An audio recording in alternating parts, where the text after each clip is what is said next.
முதல் முறையாக மாமாவுக்கு சமைக்க போகிறோம். என்ன சமைக்கிறது? சிக்கன் சமைக்கலாமா? சிக்கன் சாப்பிடாமலாம் என்னதில்லை. மட்டன் சமைக்கலாமா? ஒருவேளை மட்டன் பிடிக்கலாமா? வேறு என்ன பண்ணுறது? சிக்கன் சமைச்சு மீன் பொரிச்சிடலாமா? மீன் ஃப்ரை பண்ணிடலாமா? என்ன பண்ணுறது? என்ன தெரியலையே. ஒருவேளை அத்தைக்கிட்ட கேட்போமா? ஐயோ, மணி வேறு ஆகிட்டே இருக்குது. மாமா வந்துடுவாங்கல்ல, சீக்கிரம் ஏதாச்சும் சமைக்கணும். சரி, அத்தைக்கிட்டே கேட்டு சமைக்கலாம். ஆமாம், ஒரு வேளை பிடிக்காத சமைச்சிட்டோம்னா வச்சுக்கோங்க, பாவம் அந்த மாதிரியே சமைச்சு கொடுத்து பிடிக்காத கொடுத்துட்டேன்னு கஷ்டப்படுவாங்கல்ல. சரி, அத்தைக்கிட்ட கேட்குறதுனால ஒன்றும் தப்பு இல்லை. கேட்டாலும் உங்களுக்கு பிடிச்ச மாதிரி சமைச்சிட்டாலாம்ல. அத்தை அத்தை அம்மாடி, என்னம்மா ஐஸ் என்ன கூப்பிட்டு கிடந்த? ஐஸ்ன்னு ஐஸ் நினைப்பே வருது. சொல்லிடி அம்மா. சந்தியா, என்ன வேணும்? அம்மாடி, இந்த ரேக்கையில் கொஞ்சம் எண்ணெய் சட்டி, இந்த ஜாமம்லாம் கீழே இருக்குது. அந்த சைடு கரண்டி எல்லாமே இருக்குமா. மேலே வச்சுருக்கேன் கிச்சன் சாமான், இந்த இதெல்லாம் ஒசக்க இருக்குமா. அரை ஜாமம்லாம் நான் ஒசக்க இருக்குது. மல்லி ஜாமம்லாம் இந்த ரேக்கையில் இருக்குது. சரியா? வேறு என்னம்மா வேணும்? ஆண்டி, மாமாவுக்கு என்ன பிடிக்கும்னு சொன்னீங்கன்னா அதுக்கு ஏற்றாப்புல நான் சமைச்சிருவேன். அம்மாடி சந்தியா, சிக்கன் பிரியாணி செஞ்சிருமா. சிக்கன் பிரியாணி செஞ்சு சிக்கன் 65 போடுறோமா. மீன் கொஞ்சம் பொரிச்சிரு. முட்டை அவிச்சிடாதம்மா. அது அவிச்சு எப்படின்னா கிரேவி மாரி செய்வாங்க. அது அவனுக்கு ரொம்ப பிடிக்கும். நான் அடிக்கடி அதாமல் செஞ்சு கொடுப்பேன். முட்டையை மட்டும் அவிச்சு மட்டும் வச்சிங்கன்னா அது சாப்பிட மாட்டாமா. அவிச்சு கிரேவி மாரி இருக்கு இல்லையா, அது கொஞ்சம் செஞ்சுட்டு கொஞ்சம் தக்காளி பூண்டெல்லாம் வதக்கிவிட்டு நல்லா கொஞ்சோண்டு கொத்தமல்லி இதெல்லாம் தூவி கொஞ்சோண்டு மிளகாத்தூள் போட்டு அதெல்லாம் போட்டு நல்லா கொஞ்சமாக எண்ணெய் ஊற்றி அப்படி நல்லா செஞ்சுன்னு வச்சுக்கேன். ரொம்ப சாப்பிடுவாம்மா. அப்புறம் கொஞ்சம் வெங்காயம் அரைச்சிட்டு செஞ்சிருமா. அது இல்லாமல் அவனுக்கு பிரியாணியே சாப்பிட மாட்டான். அது மாதிரி செஞ்சிருமா. ஓகே வாத்த.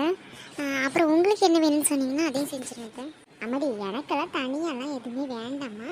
நீ அதே சமையல் எல்லாருமே சாப்பிட்டுக்கலாம். சரியா? அதுக்காண்டி தான் அது சொல்லியிருக்கேன்.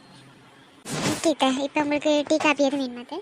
இல்லைடாம்மா, எனக்கு டீ காப்பி எதுவும் வேண்டாம் இப்போக்கு. நீ ரகு வர நேரம் ஆகிட்ட பற்றியா, நீ சமைக்க ஆரம்பி. ஏதாச்சும் வேணும்னா என்னை கூப்பிடு. காய் எதுவும் நறுக்கி தரவாம்மா? இல்லைக்கா, அதெல்லாம் நான் பார்த்துக்கிறேன். ஓகே, கறி எல்லாமே ஃப்ரிட்ஜில் கழுவிதாமல் வச்சுருக்கு. நீட்டாக கொஞ்சம் நேரம் எடுத்து ஆற வச்சுட்டு அதுக்கப்புறம் சமைக்க ஆரம்பிங்க. ஓகே த. அம்மாடி, ஏதாச்சும் தேவைன்னா என்னை கூப்பிடு. சரியா? ஓகே த. சரி, மலமலன்னு வேலையை பார்க்க ஆரம்பிப்போம். மாமா வந்துடுவாங்க. இன்னைக்கு ஒரு புடி அவங்கள சமைச்சு ஒரு அசத்து. என்ன சந்தியாக்கா கிச்சனில் நிற்கிறாங்க? சரி, சந்தியாக்காவுக்கு ஏதாச்சும் ஹெல்ப் பண்ணுவோம். அவங்க மட்டும் ஒருத்தையே வேலை பார்த்துட்டு இருக்காங்கல்ல, யாராச்சும் ஹெல்ப் பண்ணலாம். சந்தியாக்கா, வாமா ஐஸு. என்னம்மா, டீ காப்பி எதுவும் வேணுமா? என்ன ஸ்நாக்ஸ் வேணுமா? இல்லைக்கா, நீங்கள் மட்டும் சமைச்சிட்டு இருக்கீங்களா, அதான் எதுவும் ஹெல்ப் பண்ணலாம் அப்படின்ட்டு வந்தேங்க்கா. டீ காப்பி ஸ்நாக்ஸ் எதுவும் வேண்டாம். ஏதாச்சும் சமைச்சு ஹெல்ப் பண்ணணுமாக்கா? இல்லைம்மா, எல்லா வேலையுமே முடிஞ்சிட்டு நான் கொஞ்சம் தான் இருக்குது. இல்லைம்மா, நீ போய் படி. இப்போ தான் ரகுமாமாவுக்கு என்னென்ன பிடிக்கும் அப்படின்ட்டு அத்தைக்கிட்ட கேட்டு சமைச்சேன். அக்கா, ரகுமாமாவுக்கு சிக்கன் பிரியாணி அதுனா ரொம்ப பிடிக்கும். அப்புறம் முட்டை கிரேவி செய்யணுக்கா. அதுக்கப்புறம் சிக்கன் 65 ரொம்ப சாப்பிடுவாங்க அவங்க. அது அப்புறம் ஆனியன் இது இல்லாமல் சாப்பிடவே மாட்டாங்க. மோரில் அரிஞ்சு போட்டு கொஞ்சம் பச்சை மிளகா, கொத்தமல்லி தலை, கொஞ்சோண்டு கேரட், கொஞ்சோண்டு இந்த பழம்லாம் போட்டு அதை அவங்களுக்கு செஞ்சு வச்சுட்டு அவங்களுக்கு ரொம்ப பிடிக்கும்க்கா. அது அப்புறம் மீன் ஃப்ரை அதுனா ரொம்ப பிடிக்கும். இதெல்லாம் மாமாவுக்கு ரொம்ப பிடிக்கும்க்கா. நான் வேணா ஹெல்ப் பண்ணவா? என்னடி மாமாவுக்கு பிடிச்சதெல்லாம் அப்படியே சொல்கிற? அத்தையும் இதாண்டி சொல்லிட்டு போனாங்க. அவன் என்னோட ரகு மாமா. அவனுக்கு என்ன பிடிக்கும், என்ன பிடிக்காது, எந்த நேரத்தில் எது சாப்பிடுவான், எந்த நேரத்தில் என்ன பண்ணணும், என்னென்ன பிடிக்கும், என்னென்ன பிடிக்காது எல்லாமே எனக்கு தெரியும். ஆனால் அந்தளவுக்கு நான் ரகு மாமாவை லவ் பண்ணேன். சரி, என்னோட மாமா உங்ககிட்ட தூக்கி கொடுத்துட்டேன். இனிமேல் அவங்க பிடிச்சது நினப்பு இருந்தா என்ன, நினப்பு இல்லைன்னா என்ன? கண்கள் தீரக்கும் எந்த மனமே இங்கு ஏதோ திங்க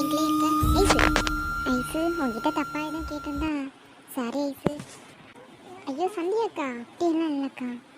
இல்லை, இது ஒரு யோசனை தான்க்கா, மற்றபடி வேற ஒன்றும் இல்லை.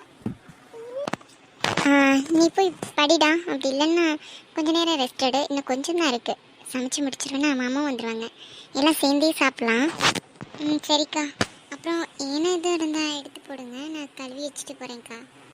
ஐஸு அதெல்லாம் வேண்டாம், நீ கிளம்பு, நான் பார்த்துக்கிறேன் எல்லாமே.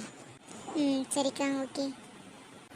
ஐஸு நம்ம ரகு மாமாவை ஒன் சைடாக லவ் பண்ணியிருப்பான்னு நினைக்கிறேன். வீட்டில் பேசினாங்க அப்படின்னு இன்னைக்கு சோன் சொல்லிக்கிட்டு இருந்தா. ஒரு வேளை அப்படி இருந்திருக்கலாம். நம்ம மாமா லவ் பண்ணியிருக்க மாட்டாங்க. ஐஸு ஒன் சைடாக அந்த மாமாவை லவ் பண்ணியிருப்பா இருக்கு. அதனால தான் நம்ம கேட்டதோட அவள் அப்செட் ஆகிட்டா. சின்ன பொண்ணுன்னு விவரம் தெரியல, இது போக போக அவளையும் மறந்துட்டு புரிஞ்சுக்குவான்னு நம்பிக்கை இருக்குது. அதுக்கு முன்னாடி அவளுக்கு ஒரு படிப்பு தான் முடிய போதில்ல, வேலைக்கெல்லாம் வேண்டாம். அவளுக்கு ஒரு நல்ல லைஃப் அமைச்சு கொடுக்கணும். இந்த மாமா கிட்ட சொல்லிக்கிட்டே இருக்கேன், இந்த பார்க்குறேன்னு சொல்லிகிட்டே இருக்காங்க. என்னன்னு தெரியல, முதல்ல அவங்கக்கிட்ட சொல்லணும் நைட்டு. சந்தியம்மா, என்னம்மா எதுவும் செஞ்சு தரவா? வேலையெல்லாம் முடிஞ்சிட்டா இல்லையம்மா? ஏன்னா ரகு தம்பி வர நேரம் ஆகிட்டு பற்றியா? அவன் வந்ததோட ரொம்ப பசியாக வருவாம்மா, காலைல வேறு சாப்பிடல. என்னம்மா முடிச்சிட்டா? அத்தை எல்லாமே ரெடி ஆகிட்டுது. மாமா வந்ததோட சாப்பிட வேண்டியதான். எல்லாமே நான் எடுத்து டைனிங் டேபிளில் வச்சிடுறேன். அப்படியம்மா, அதுக்குள்ளே எல்லாமே சமைச்சிட்டேன்? ஆமாத்த, எனக்கு அதெல்லாம் எங்கள் வீட்டில் நான் தானே பார்த்துட்டு இருந்தேன், அதனால எனக்கு ஒரு கஷ்டம் இல்லைத்த. பரவாயில்ல, மருமக நல்ல பொறுப்பாக பேசுகிறேன். ஒன்றும் பிரச்சனை இல்லை, நல்ல பையனாக தான் அழைச்சிட்டு வந்திருக்கேன். அத்தை நீங்கள் போங்க, நான் எல்லாமே எடுத்து டைனிங் டேபிளில் கொண்டாந்து வைக்கிறேன். சரிம்மா, ஐஸையும் வர சொல்கிறேன், 2 பேருமே எடுத்து கொண்டாந்து வைங்க. சரிங்க அத்தை.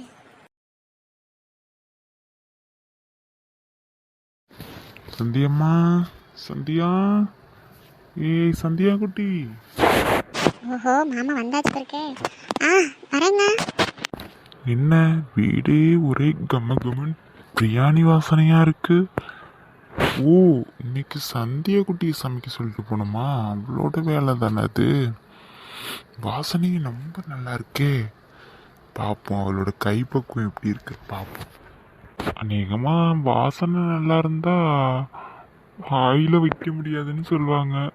அது இன்னைக்கு உண்மைதான் நினைக்கிறேன். பார்க்கலாம், அவள்கிட்ட இது காட்டிக்க வேணாம். வாவ் சந்தியம்மா, என்னடி காலையில விட இப்ப ரொம்ப அழகா இருக்க. உன்னை பார்த்தா சமைச்ச மாதிரி தெரியல. ரெடி பண்ணிக்கிட்டு இருந்த? மேக்கப் போட்டுட்டு இருந்தியா என்ன? ஆனா வாசனை ரொம்ப நல்லா இருக்கே. என்ன மாமா இப்படி சொல்கிறீங்க? உங்களுக்கு ஆசையாக சமைச்சு வச்சுட்டு எப்படி இருக்கேன் நீங்கள் எப்படி சொல்கிறீங்க? அட, ஓ நீ அப்படி சொல்றியா? அப்படியே வேற லீவ் போட சொன்ன, நீ வேற இப்படி இருக்க. அது சரி, சரி லீவ் போட்டுருவோம், சாப்பிட்ருவோம். இன்னைக்கு ஃபுல்லாக சாப்பிட்ருவோம். இப்படி சொல்லிட்டு இருக்காங்க. இவங்க பார்க்குற பார்வையும் இவங்க பேசுகிற பேச்சும் சரியில்லையே. அம்மா வேற மாதிரில இருக்கு. நம்ம என்ன எப்பயும் போல தானே இருக்கோம். அத்தை கொஞ்சம் நகை கொடுத்தாங்க போட்டுக்க சொல்லி, அதனால குளிச்சுட்டு போட்டுருக்கோம் புடவை கட்டி. மாமா என்ன வேற மாதிரி நினைக்கிறாங்க. அப்பா நைட்டானே முதல்ல ஐஸோட மேட்டரை சொல்லி ஆகணும். ஏட்டி சந்தியா குட்டி, ஏடி என்னடி சாப்பாடு போடுறேன்னு சொல்லிட்டு அங்கிட்டு திரும்பி என்னடி பேசிட்டு இருக்க? சந்தியம்மா, நீ சமைக்கிறேன்னு சொன்னனால ரொம்ப பசியா இருக்கேன்டி. மத்தியானம் காபி ஜூஸ் எதுவுமே வேணான்னு சொல்லிட்டேன். ஏன்னா உன் சாப்பாட்டுக்காண்டி ரொம்ப பசியா இருக்கேம்மா, சாப்பாடு போடுறீ. அப்படியாம்மா, சாரி, நான் வேற உங்களை பேசிக்கிட்டே இருந்துட்டேன்னா. வாங்க, ட்ரெஸ் அப் பண்ணிட்டு வாங்க, சாப்பிடலாம். சரி, பக்கத்தில் வாயே. மாமா, ஐஸ் அந்த சைட் படிச்சுட்டு இருக்கா, உங்களுக்கு தெரியலன்னு நினைக்கிறேன். நீங்கள் கிளம்பி வாங்க, ஓகேவா? ஏய் நான் ஒன்றும் பண்ணலடி, கிட்ட வா. சரி சரி வரேன் இருங்க. என்னங்க? ஐயோ,